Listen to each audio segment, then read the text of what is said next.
Hi hello నమస్తే దోస్తులు, మీరు కనుక నా వీడియో ఫస్ట్ టైం చూసినట్టు ప్లీజ్ లైక్ చేయండి, షేర్ చేయండి, కమెంట్ చేయండి, సబ్స్క్రైబ్ చేసుకోవడం మాత్రం మర్చిపోకండి. పక్కన బెల్ ఐకాన్ ఆన్ చేస్తే నేను ఎప్పుడు వీడియో పెట్టినా మీకు నోటిఫికేషన్ కిందకి వచ్చేస్తుంది. సో సరిపోదా శనివారం ఇప్పుడే చూసి వచ్చిన సినిమా. నేను అనాలిసిస్ చెప్దామని అనుకుంటున్నా, కాకపోతే ఇక అనాలిసిస్ చెప్పినా అంటే అది ఇక స్పాయిలర్ అలర్ట్ అయిపోతుంది, ఇక మీకు సినిమా చూసే ఇంట్రెస్ట్ కూడా వీక్తుంది. కాబట్టి ఇది ఒక రివ్యూ కైండ్ ఆఫ్ అనుకోండి మీరు. అండ్ నిజం చెప్పాలంటే నాకు సినిమా చూసి వచ్చిన తర్వాత దానికి అనాలిసిస్ చెప్పాలన్న ఉద్దేశం కూడా నాకు లేదు. ఎందుకంటే ఒక కమర్షియల్ మనం చూసే రొటీన్ రొట్ట కమర్షియల్ సినిమాలకి ఇది వివేకాత్రేయ కొద్దిగా భిన్నంగానే రాసిండు. మనకు కొత్తదనమైన కమర్షియల్ సినిమా చూసిన ఫీలింగ్ అయితే మనకు వస్తుంది. ఆఫ్ కోర్స్ మనకి కథ కొన్ని ఎవడు సినిమా టైప్ ఆఫ్ ఛాయలు మనకి కనపడ్డప్పటికీ కూడా స్క్రీన్ ప్లే అనేది చాలా గ్రిప్పింగ్గా చాలా ఎంగేజింగ్గా రాసుకోండి వివేకాత్రేయ. ఆఫ్ కోర్స్ ఆయన బిఫోర్ సినిమాలు కూడా అట్లాంటి కైండ్ ఆఫ్ రైటింగ్సే ఉంటాయి. కాకపోతే ఈ సినిమాలో ఇంకా బ్రహ్మాండంగా రాసిండని నాకు అనిపించింది. కొన్ని లూప్స్ అనేవి మనకి ఏవైతే సీన్ టు సీన్ ఇంటర్లింక్స్ ఉంటాయో మనకి అర్థమైపోతూ ఉంటుంది. సినిమాలో మనం చూస్తున్నంతసేపు ఎంత ఎంగేజింగ్ ఉన్నప్పటికీ కూడా మనం ఏదైతే ట్విస్ట్ వస్తుంది, ఈ మనకి ఇక్కడ షాక్ అవుతామనే ఫీలింగ్ ఏదైతే ఉంటుందో అది మెల్లమెల్లగా రివీల్ మనకు అర్థమైపోతుంది. అచ్చా ఈ పాయింట్లో ఇది జరగవచ్చు, మనం ఏదైతే అనుకుంటామో అదే జరుగుతుంది. బట్ ఈ పద్ధతిలో కూడా స్క్రీన్ ప్లేని చాలా బ్రహ్మాండంగా రాసిండు వివేకాత్రేయ. దానికి మాత్రం 100% మార్కులు ఇవ్వాలి. సినిమా స్టార్ ఎవర్రా ఈరోజు సరిపోలేదా శనివారానికి అని నన్ను అడిగితే ఫస్ట్ మార్కులు అయితే ఖచ్చితంగా వివేకాత్రేయకు పోతాయి. And second Jakes Bejoy. ఈ కుక్కని కొడతారు చూసినావా, ఇప్పుడు మాస్ భాషలో చెప్పాలంటే ఊర కుక్కను కొట్టినట్టు కొట్టిన డ్రమ్స్. నేను ఆల్రెడీ దుల్కర్ సల్మాన్ చేసిన కింగ్ ఆఫ్ కోతాకి సంబంధించిన బీజిఎమ్స్కి పిచ్చ వీరాభిమాని. ఒక రేంజ్ మాస్ కనపడుతుంది దాంట్లో.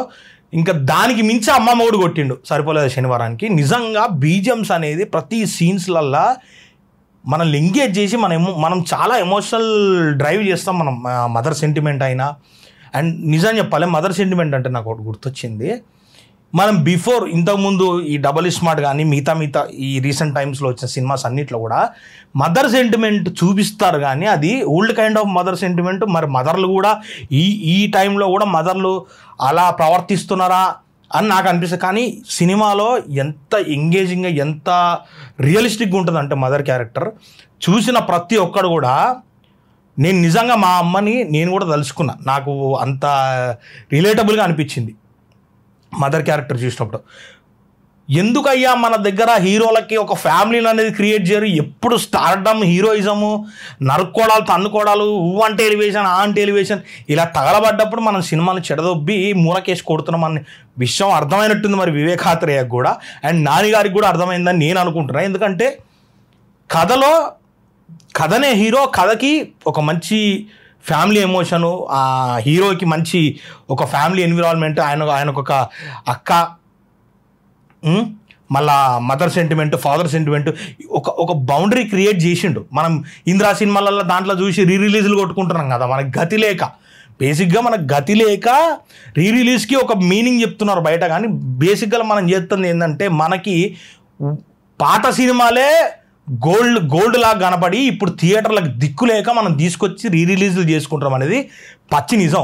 కాకపోతే బయట సెలబ్రిటీలకి ఎట్లా అర్థమవుతుందో నాకు అర్థం కాదు. అట్లాంటి సినిమా ఫ్యాన్స్ వీళ్ళందరూ అని పిచ్చోళ్ళలాగా అనుకుంటారేమో మీరు. కానీ అసలు నిజం ఏంటంటే మీరు లత్కోర సినిమాలు చేస్తా అంటే అది థియేటర్లు వేసుకొని జనాలు చూడలేక డబ్బులు కొనుక్కొని థియేటర్ వరకు రాలేక అయ్యే డబ్బులు పెట్టి ఆల్రెడీ మీది హిట్ అయిన సినిమా చూద్దాం, ఏం చేస్తాం, ఆ కర్మలా తగలబడ్డదని చెప్పి తీసుకొచ్చుకొని వేసుకుంటారు.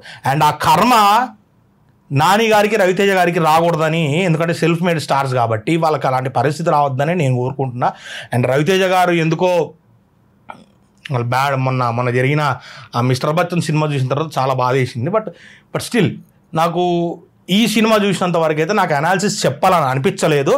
అఫ్కోర్స్ కొన్ని ఫ్లాస్ ఉన్నాయి సినిమాలో, బట్ అవి పెద్ద మేజర్ హీరోలు అయితే ఏం ప్లే చేయవు. సినిమా నా వరకు చాలా బ్రహ్మాండంగా అనిపించింది. అందరూ గుండెల మీద చేసుకొని సినిమా థియేటర్కి వెళ్ళి కూర్చోండి.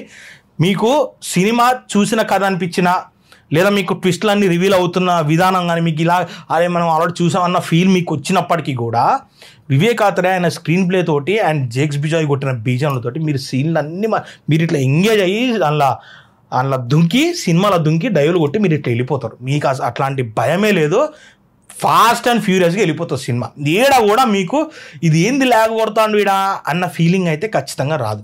కొన్ని పోర్షన్స్లో, కొన్ని చాలా చిన్న చిన్న పోర్షన్స్లో మీకు ఇది అవసరమా అన్న ఫీలింగ్ రావచ్చు. బట్ అది కూడా మీకు ఎక్కడ నెక్స్ట్ సీన్కి వెళ్ళేసరికి మీకు ఎలాంటి ఫీలింగ్ అనేది రాదు. సినిమా మెయిన్ హీరో ఎవర్రా అంటే వివేకాత్రే అండ్ జేక్స్ బిజాయ్. నిజంగా భయ్ మీరు సినిమా చూసి మీరు థియేటర్లో మిస్ అయితే మాత్రం ఆ బీజంలు మీరు మిస్ అయిపోతే వేస్ట్. ఆఫ్టర్ మనం అనిరుద్ధ్ బీజమ్స్ మనం ఈ విక్రమ్కి ఇలాంటి సినిమాలకి విన్నిన తర్వాత అనిరుద్ధ్కి మనం ఎంతైతే బీజమ్స్కి ఫ్యాన్ అయినామో ఇప్పుడు జేక్స్ బిజాయ్ కూడా ఆ రేంజ్ పిచ్చి కుక్కను కొట్టినట్టు కొట్టిండు భయ్, సింపుల్గా చెప్పాలంటే. ఇంకా సినిమా ఓవరాల్గా ఒకటే విషయం చెప్తున్నా, crazy mass first half, second half కూడా చాలా డీసెంట్గా మంచి జబర్దస్త్గా ఎండ్ అయిపోతుంది. ఒక కథ నిడివి శోకులపాలెం మన ఊర్లోకి తీసుకెళ్ళి మనల్ని వదిలేస్తాడు అట్లా వివేకాత్రేయ. అన్ని క్యారెక్టర్స్కి ఇంటర్లింక్ చేస్తూ మంచి జబర్దస్త్ స్క్రీన్ ప్లే తోటి చూపించిండు మనకి.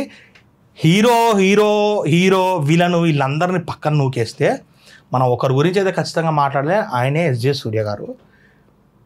నాకు తెలిసి విజయ్ సేతుపతి గారికి కూడా అంత అంత అంత యాక్ట్ చేసే స్కోపు మిగతా సినిమాస్లో వస్తుందో లేదో నాకు తెలియదు, కానీ ఎందుకో ఎస్జే సూర్య గారిది మాత్రం స్టెప్ ఎక్కుతూనే ఉండదు అప్ప అరే ఇది క్యారెక్టర్ పెద్ద జస్టిఫికేషన్ ఏం చేస్తాడో లేదో అన్న ఫీలింగ్ అయితే మనకు లేదు.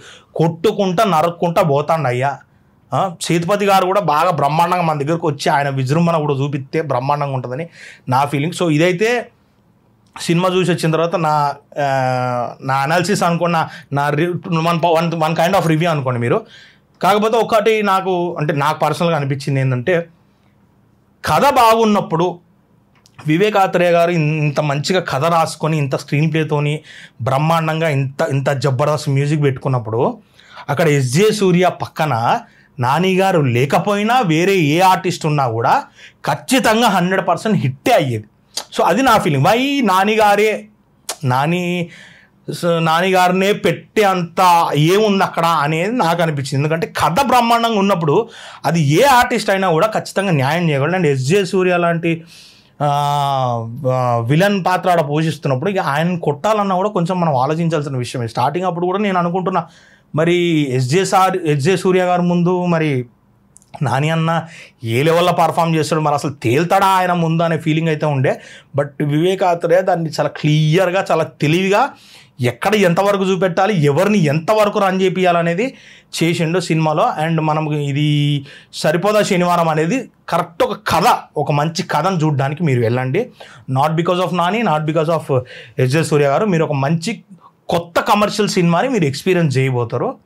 దీంట్లో బొక్కలు లోతులు ఉండొచ్చు చిన్న, బట్ మిగతా 100% సినిమాని మనము 90% బాగున్నప్పుడు 10% మాత్రం ఎత్తి గుచ్చడం అనేది చాలా తప్పు. సో 90% బ్రహ్మాండంగా ఉంది కాబట్టి మీరందరూ గుండెల మీద చేసుకొని రేపు శుక్రవారం, శనివారం, ఆదివారం చక్కగా థియేటర్కి వెళ్ళిపోండి.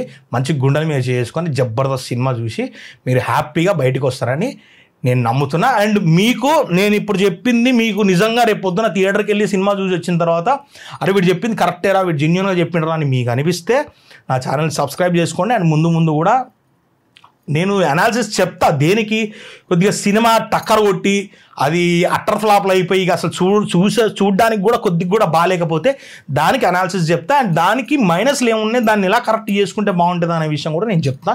సో బిఫోర్ వీడియోస్లో చెప్పినట్టే కథపరంగా సినిమా బ్రహ్మాండంగా ఉన్నప్పుడు నేను ఎలాంటి అనాలిసిస్ అనేది చెప్పను, అది అవసరం కూడా లేదు. 90లో 10% కొన్ని మిస్టేక్లు ఉన్నా కూడా దాన్ని మనం రీకరెక్ట్ చేయాల్సినంత అవసరం లేదు. కానీ సగానికి సగమే మిస్టేక్లో పోయిందనుకో కథ ఖచ్చితంగా కరెక్ట్ చేసుకోవాల్సిన అవసరం ఎవరికన్నా ఉంది. సో అది గాయస్, ఇక నేను డిస్క్రిప్షన్లో లాస్ట్ టైం పెడతా అన్న కింద నా ఇన్స్టాగ్రామ్ ఐడి మర్చిపోయిన లత్కోర్ కానీ ఇప్పుడు ఖచ్చితంగా నేను కింద డిస్క్రిప్షన్లో నా ఇన్స్టాగ్రామ్ ఐడి పెడతా. నేను చెప్పేది ఏంటంటే కథ పరంగా మనం ఖచ్చితంగా కథ బాగున్నప్పుడు ఏ పెద్ద స్టార్ వచ్చినా అదే పెద్ద స్టార్ వస్తే మనకి డబ్బులు యాడ్ అవుతాయి, అంతకుమించి ఏం లేదు. మనకి కమర్షియల్ పరంగా వచ్చేదానికన్నా ఎక్కువ డబ్బులు వస్తాయి హిట్ అయినప్పుడు.